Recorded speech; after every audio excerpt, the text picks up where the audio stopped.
perfection means I don't want to have more of me anymore. Enough about me. So in that sense, I'm done with myself.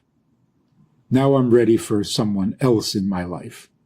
But as long as I'm still working on myself, there's no room for another person. And I say, if you wake up in the morning and you look in the mirror and you're fascinated by what you see, you're not ready to get married. But if you look in the mirror and you say, what, you again? It's time to get married. So to sort of come at that very practically, right? I see for sure the inspiration in that a person who, let's say, wants to get married feels like they should pursue a relationship or is in a relationship and they want to do it correctly. Obviously, it sounds like what you're saying is that a real foundational aspect of a proper, fulfilling relationship is that it's not about oneself. It's about the spouse, the partner.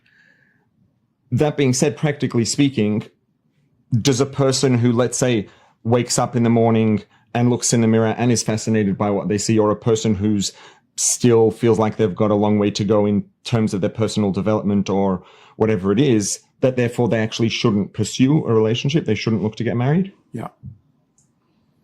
It's not fair to the other partner.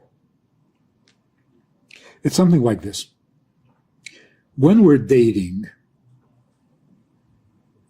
for the purpose of marriage, not what's going on today. The social system of today is toxic and destructive. I think everybody will agree to that. Dating, living together, it's never about the other person. It's always about myself. What I'm feeling, what I want, what I like, what I enjoy. Marriage means it's about the other person, right? So here's how dating is supposed to work. I go out and I meet a girl. What am I looking for? What do I need to know? In modern setting, I go out with someone to find out whether she is the most beautiful, the most intelligent, the most entertaining, the most exciting, that is so unnatural that it is actually harmful. When you're dating and you're thinking marriage, you're not looking for a trophy. You're not looking for the greatest experience. You're looking for someone that will be a permanent part of your life. So what are you going to find out on the date that's going to help you make that decision? So, of course, you have to check out each other's looks. But you're not marrying the looks because you're not looking for beauty. But if the look is uncomfortable to you, then you should not marry. So dating means I want to check it out to see if her looks are comfortable for me, if her personality is comfortable, if her body language is comfortable, not if she's the greatest and the best, but that it suits me. And then it's not a contest. You're not going to have a society or a community in where there's one very good-looking girl, and that's all any of the guys want or are looking for, and they're competing for her attention. That is such an unhealthy society. One other thing. If you're really thinking about marriage, take this very seriously. Imagine a woman gets married, and they've been married for, 35 years. She's now 50 years old. Her husband comes home and says, "We just hired a new secretary at the office. She's gorgeous." I say this to a group of women, and they all go, "Oh my God." What? What's wrong with a gorgeous secretary? Why is that a threat to the wife? And if it is a threat to the wife, what kind of life is she living? This is cruel and unusual punishment, that a 50-year-old has to be competing with a 20-year-old. It's cruel. It's an unlivable lifestyle. If the husband hires a beautiful secretary, the wife should say, "Oh, great, it's good for the business," and not feel threatened at all. That's called a marriage. That's called intimacy. That's called a family and a home. But if she has to compete with every 20-year-old, she doesn't have a life worth living. Every time he walks out the door, she has to be anxious. That's horrible.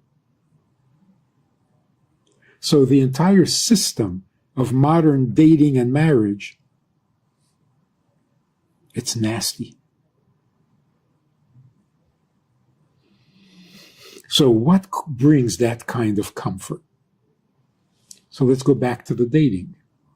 If the woman is going to surrender herself to a man and accept him, nurture him, absorb him into her entire being, she has to trust him 1,000%. He has to be reliable beyond a shadow of a doubt. Otherwise, she will not completely surrender and feel frustrated because a nurturer does surrender.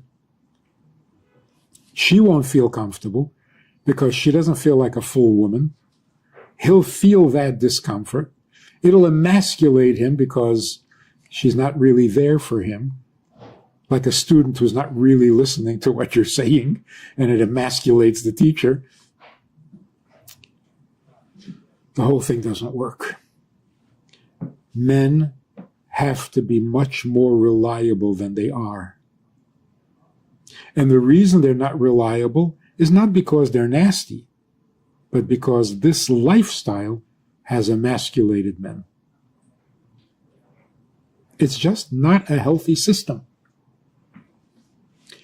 The way Judaism sees it, the way the Torah tells it, it's heavenly. Totally secure, totally at home, totally natural. She is a total woman, he's a total man, and the kids benefit from it greatly. So would it be fair to say, and this is kind of what I'm picking up on based on this whole sort of thing that you've been saying, that when someone meets someone and is, interested, looking out to see if, this person might potentially be able to be their life partner, their soulmate, really there's nothing you have to find that's going to make the person appropriate for the role, let's say. All you have to do is make sure there's nothing that's going to get in the way. And then it's just ultimately the fact that there are two individuals that don't have anything that's going to get in the way. Then those two people can, have a long-term intimate relationship together. Yeah, it's another way of saying it is the separation between them is artificial. Remove the separation and you are one. It's like two drops of water side by side on the table. Why are there two separate drops? Why aren't they flowing?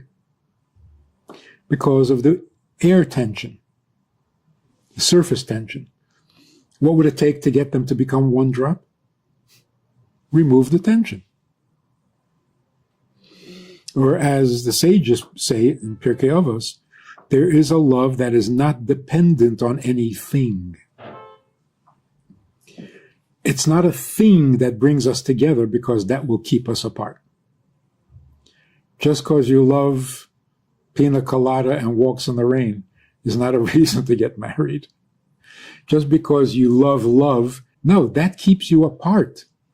because you're both married to the love, not to each other. If you haven't yet, click on the subscribe button, then click on the notification bell to see future videos. And please, again, share the link wherever you share things on social media, Facebook, wherever it is, WhatsApp groups, WhatsApp status, to help this message reach more people. This has been the Bites of Judaism podcast. This podcast has been made possible by Mr. and Mrs. David and Malki Smetana.